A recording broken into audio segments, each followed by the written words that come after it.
Hello friends, welcome to mindfully C tutorials. आज हम file input output functions के बारे में जानेंगे। फाइल इनपुट आउटपुट जानने से पहले हम जानेंगे डाटा ऑर्गेनाइजेशन के बारे में, यानी कि डाटा को ऑर्गेनाइज कैसे किया जाता है डिस्क पे।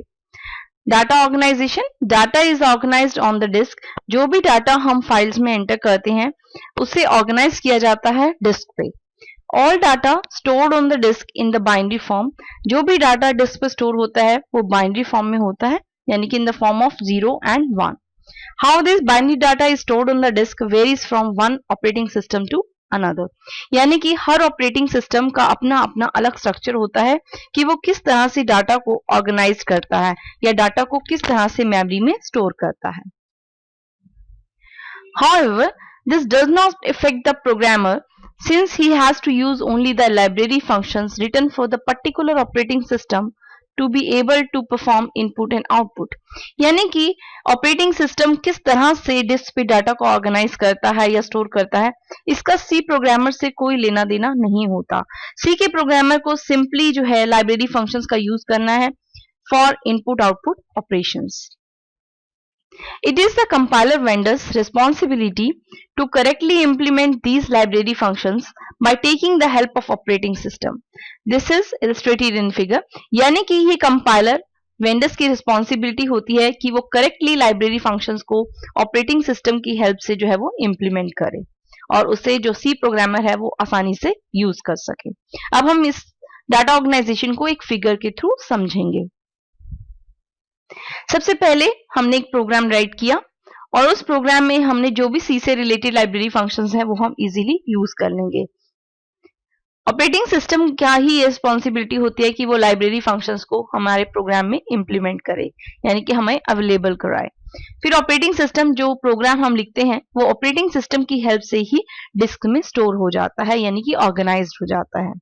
अब जब हमने एक प्रोग्राम लिख दिया और वो ऑपरेटिंग सिस्टम के थ्रू डिस्क में ऑर्गेनाइज हो गया, अब अगर हम उसे मैनिपुलेट करना चाहते हैं, यानी कि उसमें कुछ चेंजेस करना चाहते हैं, एडिट करना चाहते हैं, तो ऑपरेटिंग सिस्टम ही हमें वापस वो प्रोग्राम जो है वो देगा।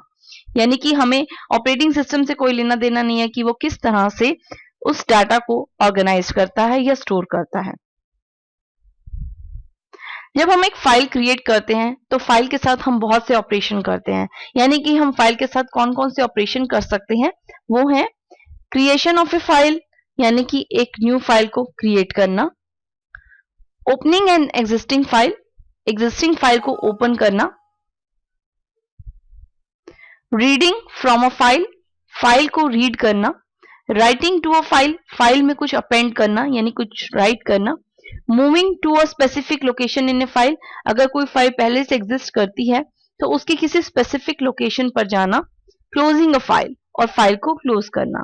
ये सभी ऑपरेशन हम अपने आगे आने वाले ट्यूटोरियल्स में ब्रॉडली यानी कि इसको एक्सप्लेन करेंगे कि ये फंक्शंस किस तरह से फाइल में किए जाते हैं। For C file input output you need to use a file pointer, यानी कि सी में फाइल इनपुट आउटपुट ऑपरेशंस करने के लिए जो कि है creation of a file, opening a file, reading a file, writing a file, moving a file और क्लोजिंग अ फाइल, ये सभी इनपुट आउटपुट ऑपरेशंस करने के लिए आपको एक फाइल पॉइंटर की जरूरत होगी which will let the program keep track of the file being accessed.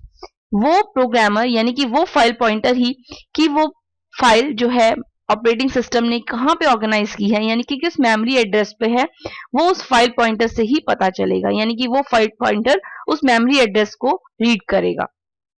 You can think of it as a memory address. तो ये फाइल पॉइंटर एक मेमोरी एड्रेस की तरह काम करता है ऑफ ए फाइल और the location of a file, जो उस फाइल की लोकेशन को ट्रैक करता है।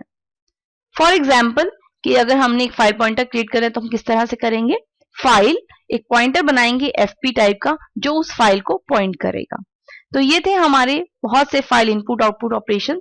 अब हम अपने आगे आने वाले ट्यूटोरियल्स में इन ऑपरेशंस को creation of a file, opening, reading, writing, moving, closing को एक एक करके एक्सप्लेन में पढ़ेंगे। Thank you for watching this video and bye for now.